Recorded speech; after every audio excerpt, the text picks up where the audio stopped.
Istuchnik. He had a system for the mornings. That was the first thing Carol noticed after Frank retired. Not the retirement itself, not the sudden presence of him in the house at 9 a.m. on a Tuesday, but the system. He was up at 6:15, same as always. Showered, dressed, not in work clothes, but in the kind of neat casual that communicated he was still a person with standards. Coffee made by 6:40. The newspaper, or what remained of it, read by 7:15. And then by 7:30, he was available. That was the word that kept occurring to Carol. Available. As if the house were a workplace that had been waiting for his attention and could now receive it properly. She'd been managing the house for 38 years. She'd developed her own systems, her own rhythms, her own way of moving through a Tuesday morning. She hadn't known, until Frank was always there, that his being not there had been part of the system. Frank had retired from Kellerman and Associates, civil engineering, infrastructure projects, the kind of work that moved slowly and cost a great deal and had his name attached to things that would outlast him by decades. He'd been a project manager for the last 18 years of his career, and a good one, the kind who kept things on schedule not by yelling, but by being exactly precise about expectations and consequences. His team had respected him. He knew they had. He'd gotten the card signed by 32 people, and a watch, and a dinner at a restaurant downtown. And various people had said various things about his tenure, and he'd been genuinely moved by some of it. That had been 8 months ago. The watch was on the nightstand. He checked it more than he used to. He was 67 years old, and he was healthy, and he had, by any reasonable measure, a good life. He and Carol had a house they'd paid off 7 years ago, in a suburb of Columbus that had a hardware store and a decent diner, and a park where people walked their dogs in the evenings. Their son, David, lived 20 minutes away with his wife, Jennifer, and their grandson, Marcus, who was 22 and had recently moved back home after a year in an apartment that had not, economically, worked out. Frank had opinions about the apartment situation. He had opinions about a lot of things. He'd spent decades being paid to have well-informed opinions and act on them, and retirement had not dissolved the opinions, only removed the structure that had given them a destination. The first months had been fine, or something adjacent to fine.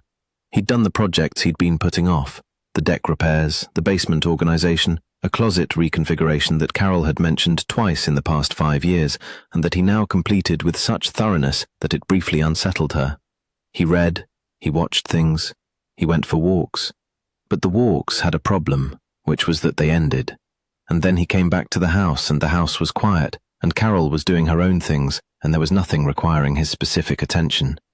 He began to manufacture requirements, not obviously, not in a way he'd have recognized if someone had pointed it out to him in those terms.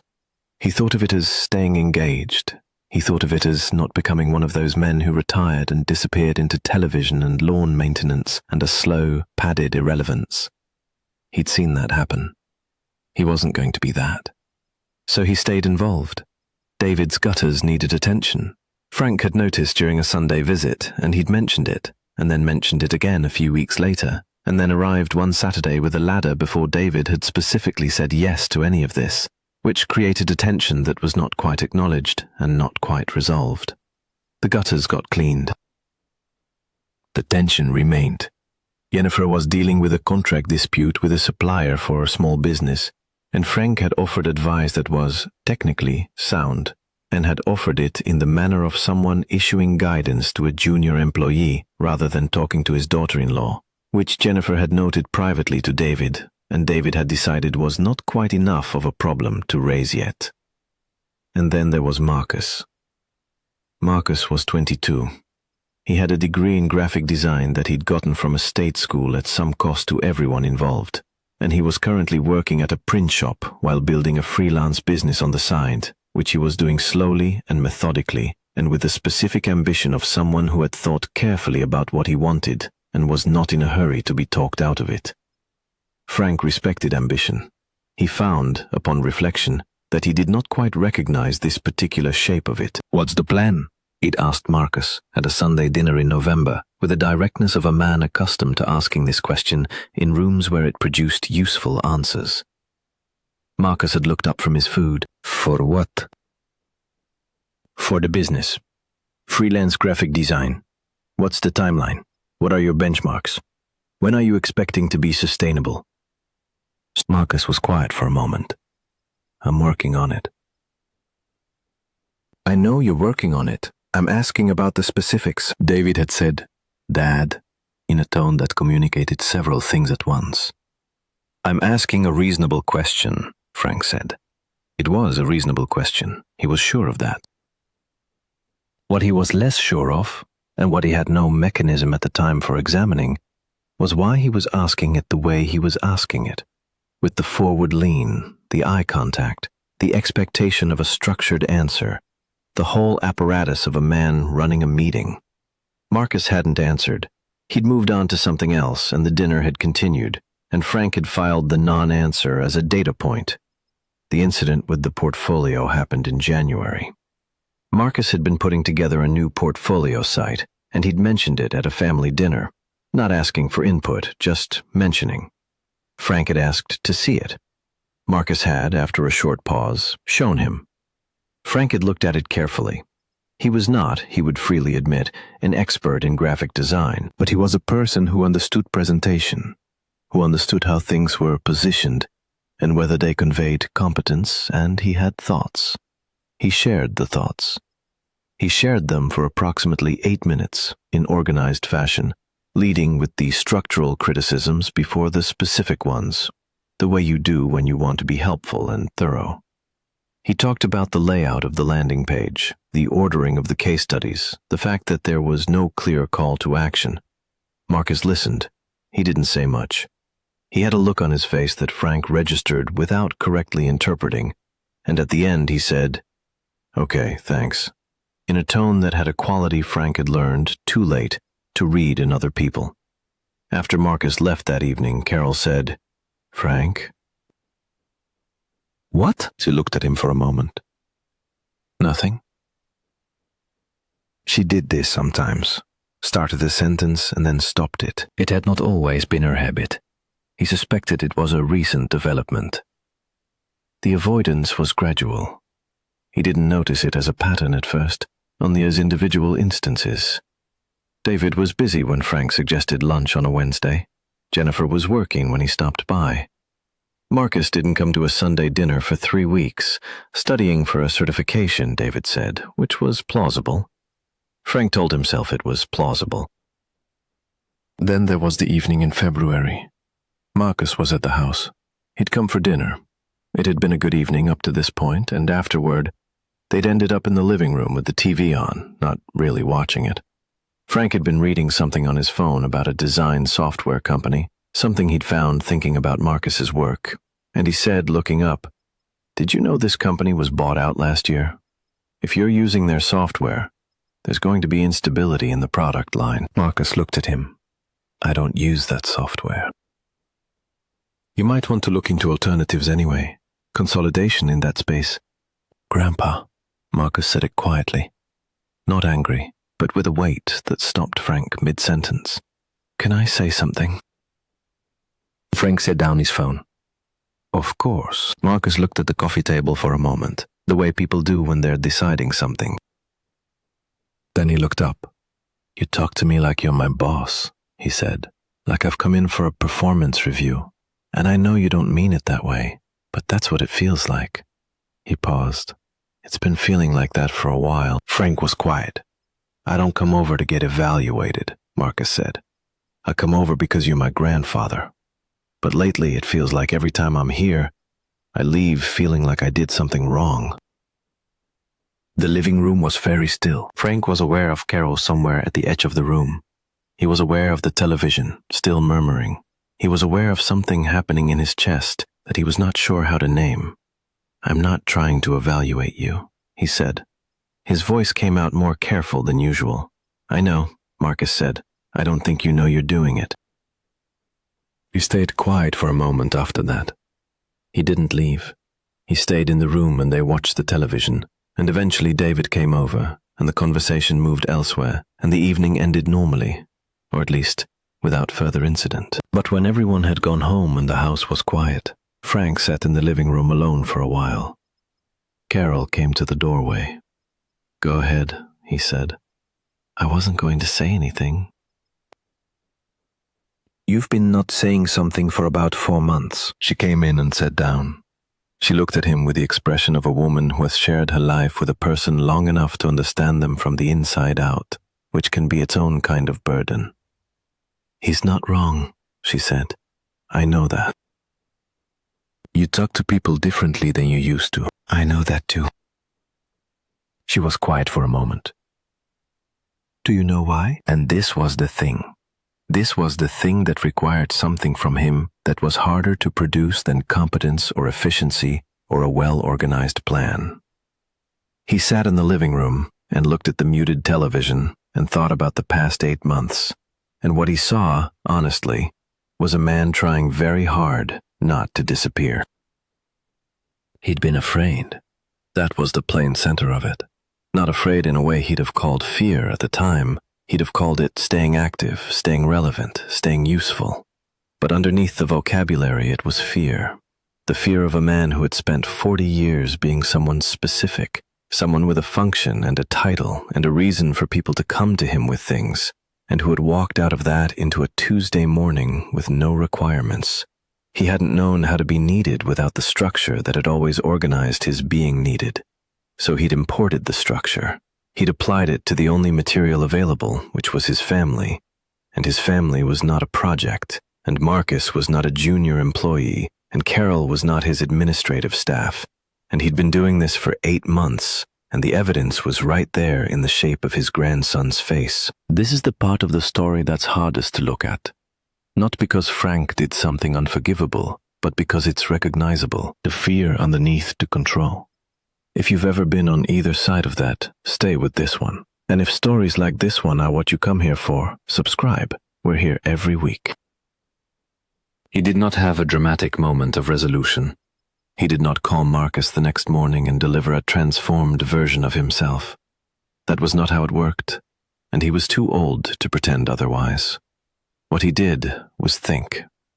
He spent several days thinking in the way he'd been trained to think, seriously, carefully, without dismissing data he didn't like. The data was that people he loved had begun to avoid him. The data was that his grandson had sat across from him and told him, calmly, that being around him felt like a performance review. The data was that Carol had been stopping herself from speaking for 4 months.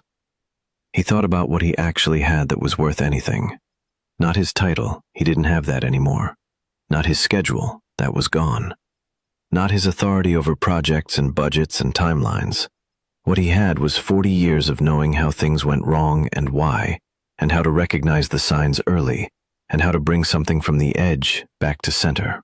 He had specific, hard-won knowledge about infrastructure and project management, and the particular problems that arose when organizations tried to do things too fast or too cheap. He had, when he was honest about it, a genuine understanding of how to read people in professional situations. That was real. It was just useless to the people he'd been inflicting it on. He called an old colleague in March, a man named Phil, who ran a small consulting firm and had mentioned vaguely, years ago, that Frank should come in and do some mentoring work after he retired. Frank had not taken it seriously at the time. He called Phil now. There was a community college in Columbus with a continuing education program that included a professional development track. Phil had a connection there. One thing moved to another the way things move when you're actually looking for them. By April, Frank was teaching a 5-week seminar on project management fundamentals, 1 evening a week, to a room of 18 adults who had signed up voluntarily and were paying out of pocket to be there. They ranged from 24 to 51, and they had questions, real questions. The kind that came from specific professional problems they were trying to solve. And Frank answered them in the manner he'd learned over 40 years, which was clear and direct and organized. He did not talk to them like his grandson.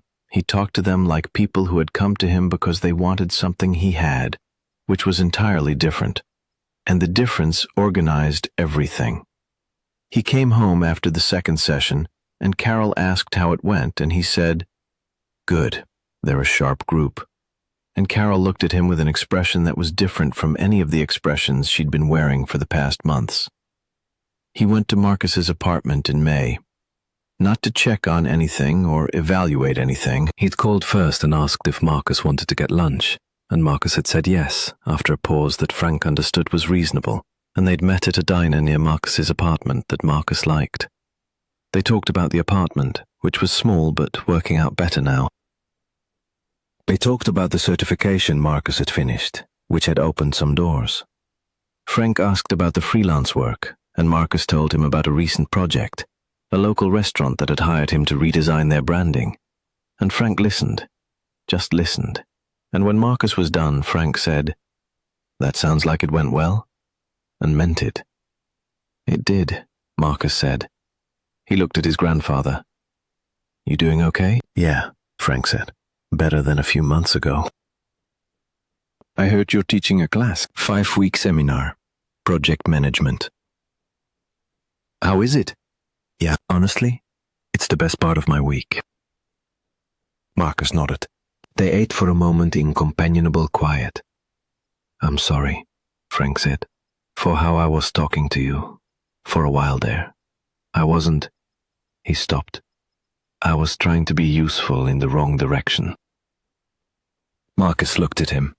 He nodded again, slowly. "It's okay," Marcus said. It wasn't a complete resolution. Frank knew that. There were months of a specific kind of distance to rebuild across, and that wouldn't happen because of one lunch. But Marcus had come, and the conversation was real, not performed. And when Frank talked to him about the restaurant branding project, he'd been genuinely interested, not managing. There was a difference. Frank was learning to feel it in real time. He ran the seminar twice that year, the 5-week session and then, in the fall, a more advanced version for people who had taken the first one. He was asked if he'd be willing to do occasional one-on-one advising for participants who needed it, which he agreed to, and he was good at it in a way that was different from how he'd been good at his career. Better, maybe. Less complicated by the machinery of performance and rank. Carol noticed. She didn't make a big thing of it. She just seemed gradually like she had slightly more room. David noticed too, eventually. One Saturday in the fall, he stopped by the house, unannounced, just to stop by, and they sat on the porch for an hour talking about nothing much. David mentioned something about a problem at work, not asking for advice exactly, and Frank listened and then said one thing that was actually about David's situation, and not about the opportunity to demonstrate that Frank had also faced similar situations. David looked at him for a moment after that, like he was checking something. "That's actually helpful, Dad." "Don't sound so surprised," David smiled. Old habits. It had taken Frank until his late 60s to learn something that some people understand much earlier, and some people never learn, which was this: the difference between being needed and being useful. Being needed had required a structure, a title, a role, an organization that granted him significance by depending on him. Being useful required only knowing something real and offering it to someone who wanted it. One of those things could be taken away. The other couldn't. He still had the mornings, still up at 6:15, still coffee by 6:40. But the available feeling was different now, less like a superintendent surveying his territory, more like a person with things to do who was also glad to be home. He'd started keeping a journal, not because anyone had suggested it. Carol had suggested it once, years ago, and he'd dismissed the idea in the same register he'd used to dismiss most things that seemed soft. He kept it now because the seminar had made him think about what he actually knew and how to describe it, and sometimes you needed a place to work that out before you brought it to someone else. He wrote down professional things mostly, lessons, specific situations and how they'd resolved or failed to resolve and what the difference had been. The journal was organized the way he organized everything. But one evening in November, sitting at the kitchen table while Carol was reading in the other room, he wrote something different. He wrote about Marcus and the living room and the phrase his grandson had used, "like I've come in for a performance review." He wrote about what it had felt like to hear that and why. He wrote about fear, using the word plainly, without the vocabulary he'd spent a career reaching for instead of it. He left the entry unfinished. He came back to it the next morning and added one more line, The job was what I did. It was not what I am. I'm not sure I understood the difference until I had to. He closed the journal. He went to start the coffee. Marcus called that weekend, not for any particular reason, just to talk. He'd been hired for another branding project, a small brewery actually, which he seemed genuinely excited about. He described the concepts he was developing, and Frank listened and asked a question about the timeline that was actually about the project and not about Marcus's life choices. And Marcus answered it seriously, like someone who'd been asked a serious question. They talked for 25 minutes. When Frank hung up, he sat at the kitchen table for a moment. Carol came in and poured herself coffee and looked at him. "Marcus," he said. "I figured." She sat across from him. "Good call?" "Yeah." She smiled. Not a big smile, just a small one that meant she'd noticed something and was glad about it and wasn't going to make a production of it, which was the thing about Carol, which had always been the thing about Carol. Frank wrapped both hands around his mug. Outside, the November morning was gray and calm, the kind that doesn't require anything from you.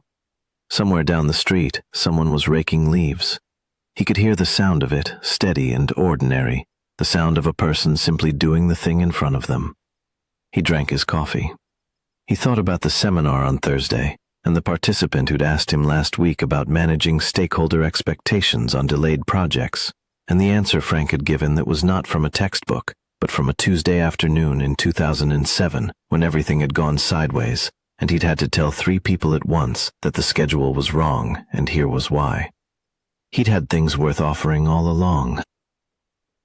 He'd just been offering them to the wrong people, in the wrong register, for the wrong reasons.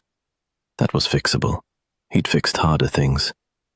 He refilled his coffee and went to the desk where he kept his notes for Thursday's session, and he worked through the morning on something real, something that would matter to 18 people who had chosen to come and listen, and the hours went by the way hours go when you're doing something you're actually for. If this story left you thinking about someone, a person who led through control because they didn't know another way, or a person who needed to hear that significance doesn't require a title, leave something in the comments, even a few words. Sometimes the most useful thing a story can do is help someone name what they've been carrying. Take care of yourselves.